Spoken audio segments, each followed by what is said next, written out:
আমি এই রেসিপিটা শিখছি আমার মায়ের কাছ থেকে, কিন্তু এখন আর আমার মা নেই। হাই এভরিওয়ান, আসসালামু আলাইকুম। কেমন আছো আপনারা সবাই? আজকে যে রেসিপিটা আমি বানাচ্ছি তার প্রতিটি ধাপে ধাপে আমার মায়ের ছোট্ট ছোট্ট টিপস আর অনেক স্মৃতি জড়িয়ে আছে। একদিন আমি আমার মাকে জিজ্ঞেস করলাম, মা তুমি সবসময় এত মজা করে রান্না করো কিভাবে? আমার মা একটি মুচকি হাসি দিয়ে বললেন, একটু ভালোবাসা আর যত্ন নিয়ে রান্না করলে সবকিছুই অনেক মজার হয় খেতে। সেই দিন থেকেই আমি একটু একটু করে রান্না শুরু করি। প্রথম অনেক ভুল করতাম।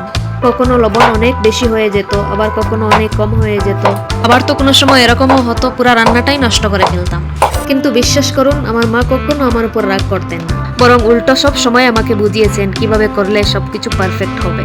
আজ যখন আমি এই পানিকদুটা বানাচ্ছিলাম, আমার মায়ের কথা অনেক মনে পড়ছিল। চলো এবার রেসিপিতে আসি। প্রথমে পানি লাউর ছিলকা ফেলে দিয়ে ভালো করে ছোট ছোট টুকরো করে কেটে নেব।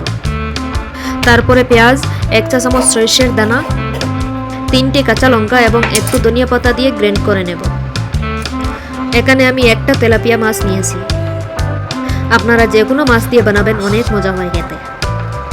মাছ প্রথমে কেটে ভালো করে ওয়াশ করে তার উপরে ধনিয়া পাউডার এবং সামান্য একটু নমক দিয়ে মেখে নেব। একটা প্যানে তেল দিয়ে তেল গরম হয়ে যাওয়ার পরে মাছগুলো এক এক করে দিয়ে দেব।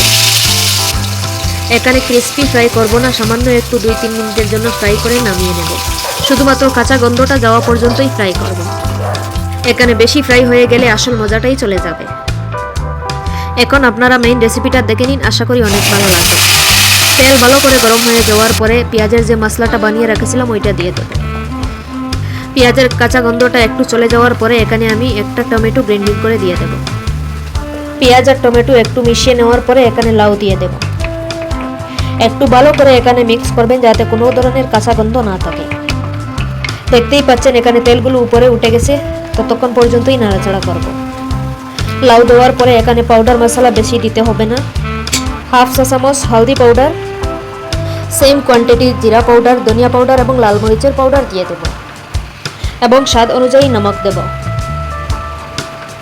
তারপরে ভালো করে সবকিছু মিক্স করে নেব।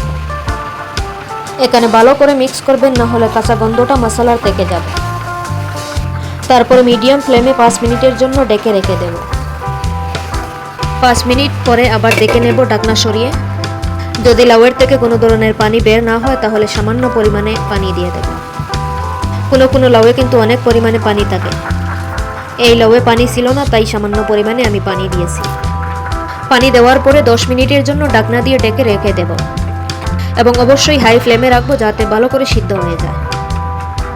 10 মিনিট হয়ে যাওয়ার পরে ঢাকনা তুলে ফ্রাই করা মাছ দিয়ে দেব। দেখতেই পাচ্ছেন কালারটা কিন্তু দারুণ হয়েছে। এক এক করে মাছের সব পিসগুলা দিয়ে দেব। এখানে মাছ দেওয়ার পরে এখানে কিন্তু অনেক ইম্পর্টেন্ট একটা জিনিস দিয়েছি আমি, আপনারাও দিবেন, তাহলে অনেক মজা হবে খেতে। আলাদা একটি প্যানে তেল গরম করে সামান্য জিরা এবং সামান্য রসুন কুচি দিয়ে ভালো করে তেলে ফ্রাই করে এখানে উপরে দিয়ে দেবেন। এই জিনিসটা দেওয়ার পরে কিন্তু স্বাদ এবং স্মেল দ্বিগুণ হয়ে যায়। হাই ফ্লেমে 2 থেকে 3 মিনিট রাখার পরে সামান্য ধনিয়া কুচি দিয়ে নামিয়ে নেব। একবার হলেও আপনারাও এরকম করে বানিয়ে খাবেন, দেখবেন আমার মায়ের কথা আপনাদেরও মনে পড়বে। এই রেসিপিটা দেখে আপনাদের কেমন লাগলো অবশ্যই জানাবেন। সত্যি বলতে, যখন কেউ এসে বলে তোমার রান্নাটা অনেক মজার হয়েছে, তখন পুরো ক্রেডিটটাই মনে হয় আমার মায়ের। যদি আমাকে এভাবে না শেখাতেন তাহলে হয়তো আমি আজ কিছুই পারতাম না। এরকম আরও ইজি এবং নতুন নতুন রেসিপি দেখতে সবসময় আমার সাথে থাকবেন। আর যদি রেসিপিটা ভালো লাগে, একটা সাবস্ক্রাইব করে লাইক, শেয়ার, কমেন্ট করে পাশে থাকবেন।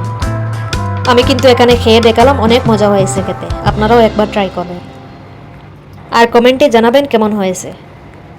আমার পুরো ভিডিওটা দেখার জন্য আপনাদেরকে অনেক অনেক ধন্যবাদ।